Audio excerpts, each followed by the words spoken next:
Buenas noches, profesor. Mi nombre es María Celeste Mori Mendoza y soy la alumna de la carrera de Derecho. Bueno, en esta oportunidad le hablaremos mi grupo que está conformado por Cielo Antón, Gabriel Tamayo y mi persona. Le hablaremos acerca de la oferta y demanda. Bueno, empezando por la demanda. La demanda es uno de los principales factores utilizados por las empresas para fijar los precios de sus productos. Así, el precio y demanda están estrechamente relacionados a un menor precio, mayor demanda y viceversa. Según esta teoría, la cantidad de demanda de un bien disminuye cuando el precio de ese bien aumenta. Bueno, como siguiente punto tenemos el precio. Ya. Los precios son los bienes y servicios. Es inversamente proporcional a la demanda. Le doy un ejemplo. Imagínese que cuando el precio de un smartphone de última generación sube de precio, cuanto antes su precio de venta era 100 unidades monetarias y ahora son 150 unidades monetarias, habrá menos gente que querrá y podrá comprarlo. Bueno, como siguiente punto tenemos la demanda. Bueno, la disposición de los bienes y servicios expresada en la existencia de la empresa, que ofrece servicios y en qué cantidad. En esta nueva situación, al haber menos cantidad de ese producto en un mercado, el precio subirá porque habrá gente dispuesta a pagar un precio superior. Bueno, en el siguiente punto doy a conocer el gráfico de la ley de oferta y demanda. Bueno, pasamos al siguiente punto, que son deseos y necesidades. En este sentido, imagínese que usted tiene una necesidad imperiosa de comprar un producto en una zona geográfica donde no se comercializa, necesario para el desarrollo de su vida cotidiana. Usted como demandante ofrecerá un precio de compra más elevado. Bien, pasamos al siguiente punto, que es una pregunta que dice, ¿cómo afecta la competencia a la ley de oferta y demanda? Dependiendo del movimiento. Ya que la oferta y demanda, sus precios se pueden ver afectados en algunos casos. Si la oferta o la demanda es un bien muy fuerte, puede afectar al precio de ese bien. Bien, tipos de competencia. Tenemos competencia perfecta, competencia imperfecta. En competencia perfecta sabemos que es la situación económica casi ideal y poco probable de la realidad. En la competencia imperfecta sabemos que los vendedores individuales tienen la capacidad de afectar de manera significativa al precio del mercado de sus productos o servicios. Bueno, pasamos al siguiente punto, que es el monopolio. En una empresa dominada todo el mercado es un tipo de producto o servicio que se suele traducir en altos precios y en una baja calidad de producto o servicio monopolizado. Tenemos en los siguientes puntos tenemos el oligosonio, que es un tipo de mercado en el que hay pocos demandantes, aunque sí puede haber una gran cantidad de ofertantes. Por lo tanto, el control y el poder sobre los precios de las condiciones de compra en el mercado reside en las demandas o compradores. Monosomnio. Es una estructura de mercado en donde existe un único demandante o comprador, mientras que puede existir uno o varios ofertantes. Equilibrio del mercado. El equilibrio del mercado es una situación que se da cuando los precios de este ofrece. Aquellas personas que compran o consumen un bien y servicio pueden adquirir cantidades que deseen. Tenemos el punto de equilibrio. La cantidad y el precio que se fija queda determinado a través de las curvas de la oferta y demanda de ese bien o servicio. Tenemos en los siguientes puntos cómo se comporta el punto de equilibrio. Bueno, sabemos que la realidad es que cierto que es el equilibrio del mercado. Si se alcanza, no se mantiene durante el tiempo. Bien, doy pase a mi compañera para que siga dando a conocer los siguientes puntos, por favor. Gracias, profesor. Continuando con el tema, les hablaré sobre el excedente del producto y excedente del consumidor. A través de la ley de la oferta y demanda, los productores y consumidores pueden saber a qué precio están dispuestos a comprar un bien o servicio. La diferencia entre el precio del mercado y lo que ellos están dispuestos a pagar o cobrar se conoce como excedente del consumidor y excedente del productor, respectivamente. Como siguiente punto tenemos excedente del consumidor.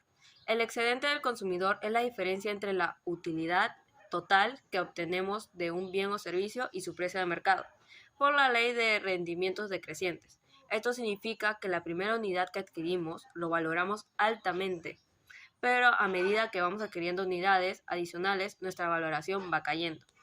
Ejemplo de excedente del consumidor.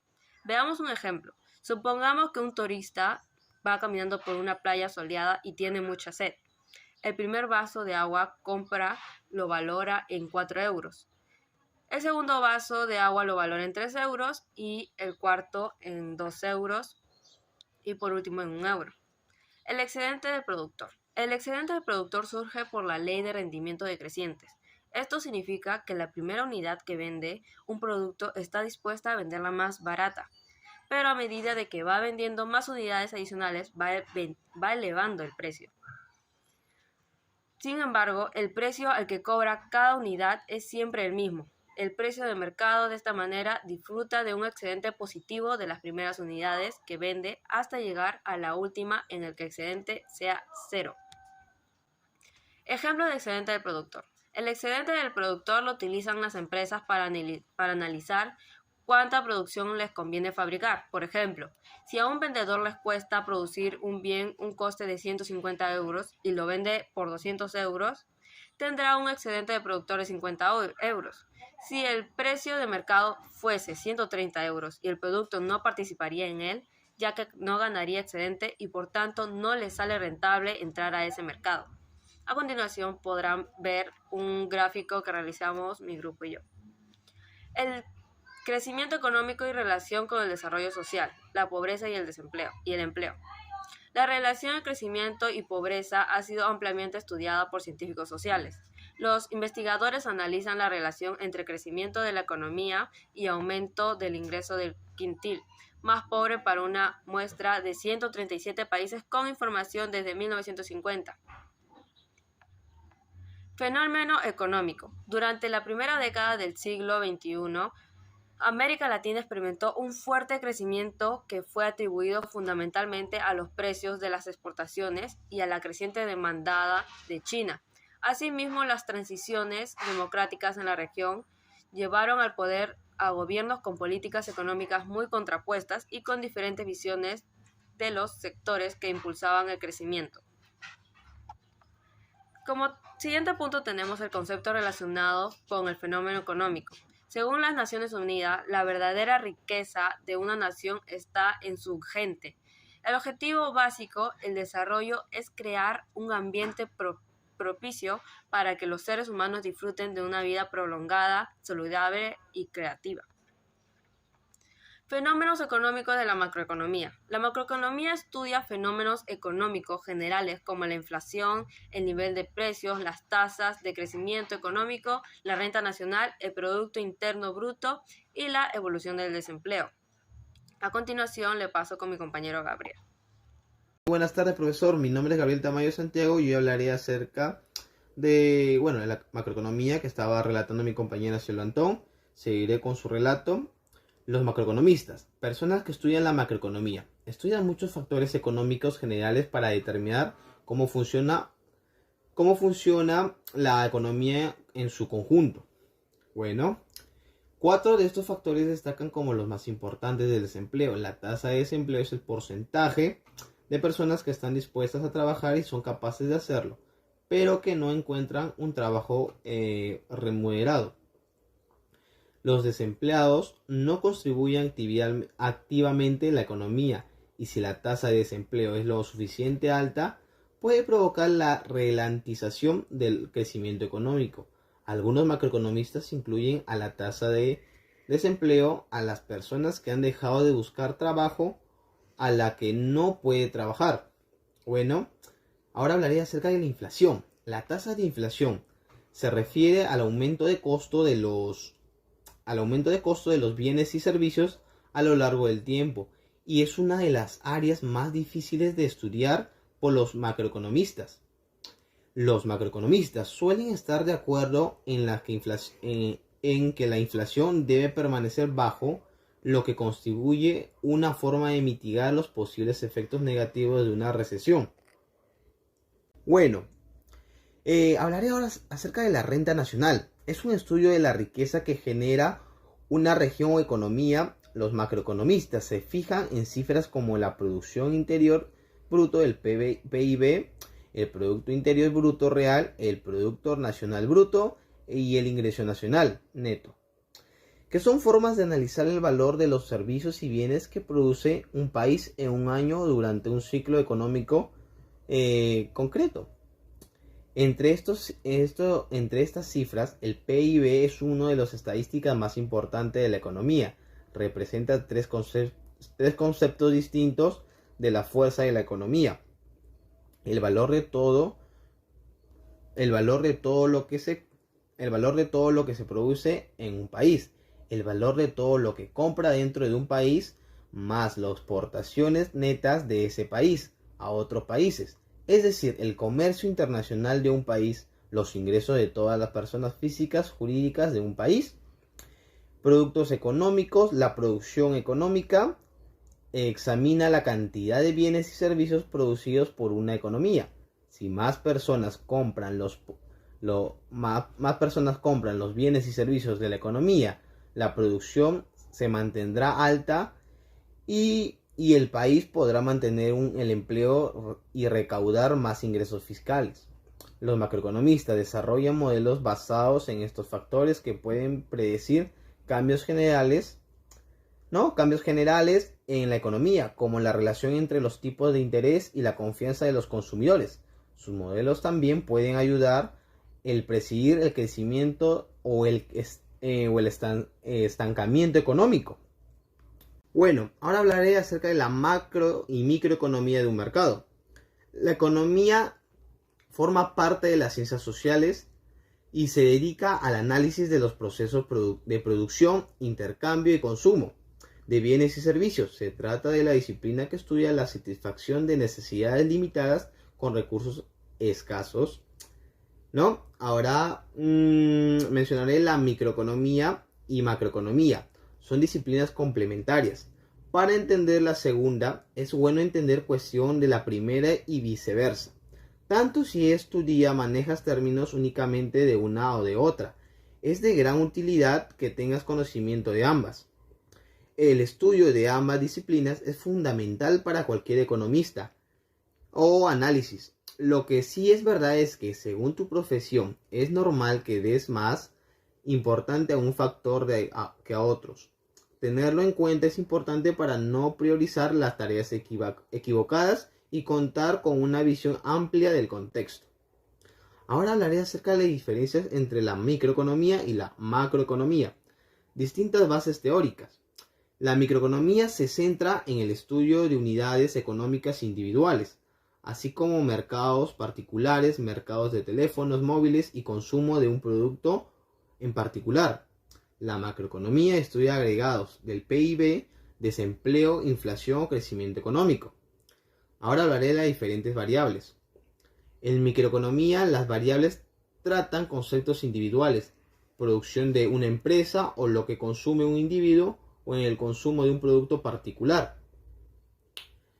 El macroeconomista, las variables tratan agregadas. El PIB, por ejemplo, trata de individuales de un país, de la suma productiva, ¿no?, de todas las empresas y organizaciones productivas individuales de un país. Bueno, hablando de todo esto, ahora mencionaré acerca de la macroeconomía. La macroeconomía: economía internacional, finanzas públicas y nacionales, así como un estudio teórico y práctico de la economía de un país. La deuda. Ahora hablaré acerca de la deuda aumentada. Los déficits fiscales están provocando un aumento de las ratios de la deuda pública. Estimaciones del BID sugieren que la deuda pública será del 76% del PIB para el país típico de la región en el 2021. Frente al 57% en el 2019, y seguirá aumentando antes de llegar a su punto máximo. Con una trayectoria dependerá en gran medida del crecimiento y las políticas futuras. Las ratios de apalancamiento de las empresas también aumentaron. Estas emitieron bonos en el extranjero, pero la inversión real ha sido limitada, acumulando liquidez, y es probable que realicen operaciones pidiendo prestada a bajas tasas de interés en dólares y ganando una tasa de interés más alta en moneda local. Bueno, ahora hablaré acerca del excedente monetario.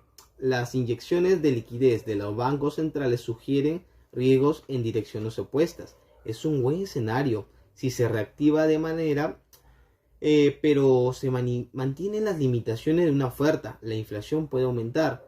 Tal vez este sería un problema conveniente, al menos si es temporal.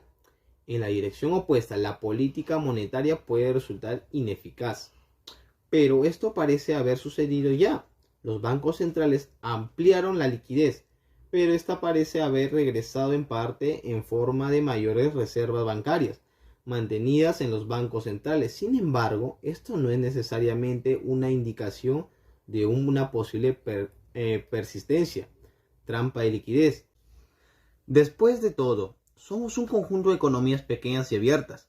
Si la demanda externa aumenta, la inversión debe aumentar y el ahorro público debe aumentar. El ahorro privado debe disminuir. Los verdaderos riesgos parecen estar en otras partes. Algunos bancos centrales también han acumulado grandes cantidades de pasivos a corto plazo que podrían interactuar con los riesgos de refinamiento para los autores fiscales. Bueno, ahora hablaré del excedente fiscal. La mayoría de los países se enfrentan a un periodo de ajuste para estabilizar el aumento de la deuda pública, pero la política puede limitar el ajuste a medida que la dificultad social continúa. Las reformas para mejorar las instituciones podrían permitir que el proceso sea gradual y menos doloroso. Una deuda pública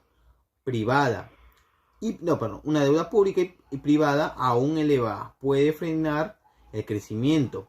La alternativa es ignorar la desagradable aritmética de la sostenibilidad que conduce a un menor acceso de crédito y que provoca problemas de refinamiento.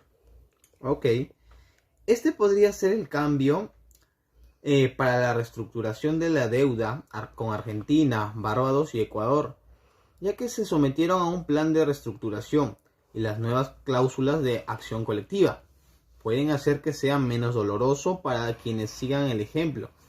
El financiamiento monetario podría haber visto como una forma de evitar la reestructuración, pero esto puede conducir a una inflación alta y persistente. Probablemente resulta menos costoso una reestructuración rápida y mayormente consensuada si los sectores financieros logran soportar el golpe. El problema de la década de 1980 no fueron los incumplimientos de por sí, más bien fue la falta, el financiamiento monetario, la inflación y la representación financiera. Bueno, ahora hablaré de la microeconomía con el fenómeno. La rama de la economía estudia el comportamiento de un consumidor individual, ya sea empresa o familia. Trabaja con variables económicas individuales, aplica las cuestiones operativas o internas. Se abordan cuestiones como productos individuales, la demanda, oferta, precio de productos, salarios, entre otros. Útil en la determinación de los precios de un producto, junto con los precios de los factores de producción, tierra, mano de obra, capital, entre otros. Dentro de la economía, la microeconomía determina el precio de una determinada mercancía, junto con los precios de los bienes complementarios y subtítulos. Bueno, terminando con esto, hablaré acerca de los fenómenos económicos de la microeconomía. En primer lugar, el análisis microeconómico de la pobreza en el Perú muestra los siguientes resultados. La pobreza se explica principalmente por los ingresos de los pobres, que no solo bajos, sino también muy inestables. En segundo lugar, la pobreza está relacionada con la mala toma de decisiones de los pobres debido a la información incompleta, inconsistente, intertemporal y o falta de autoridad, principalmente en las decisiones de ahorro, endeudamiento, salud preventiva y fertilidad y educación. Como tercer punto, la pobreza depende de las limitaciones externas que enfrentan los pobres, en algunos mercados donde están marginados de la toma automática de decisiones, en seguros de salud, pensiones, vacunas, agua y saneamiento. Como cuarto punto, los pobres enfrentan más y mayores riesgos que el resto de la población. Tienen mayor probabilidad de caer en las trampas de la pobreza que los grupos de mayores ingresos, porque sus ingresos son bajos e inestables y carecen del respaldo financiero e instituciones para amortiguar las fluctuaciones de los ingresos. Como quinto punto, para combatir la pobreza tenemos que modular las decisiones de los pobres a través de la difusión de la información y el uso de mecanismos de economía conductual, tales como enmarcar y empujar las decisiones en salud, educación, seguros, pensamientos, etc., para inducir la buena toma de decisiones y evitar la procrastinación, para mejorar la calidad de los servicios de educación, salud, nutrición y servicios sociales. Debemos empoderar a los usuarios y fortalecer la rendición de cuentas de los proveedores. Ok, terminando ya de mencionar todo acerca de la información, haré paso a las conclusiones. La disminución de la pobreza se concibe como un encuentro en la segunda y tercera fase del ingreso, de tal manera que, si se presenta una depresión, su ingreso podría llegar a caer incluso en la primera fase. Sin embargo, determinante de las condiciones de vida de aquellas personas que estructuralmente se mantienen en la primera fase del ingreso dependen de otras variables que no son necesariamente medidas bajo las lógicas de la economía formal.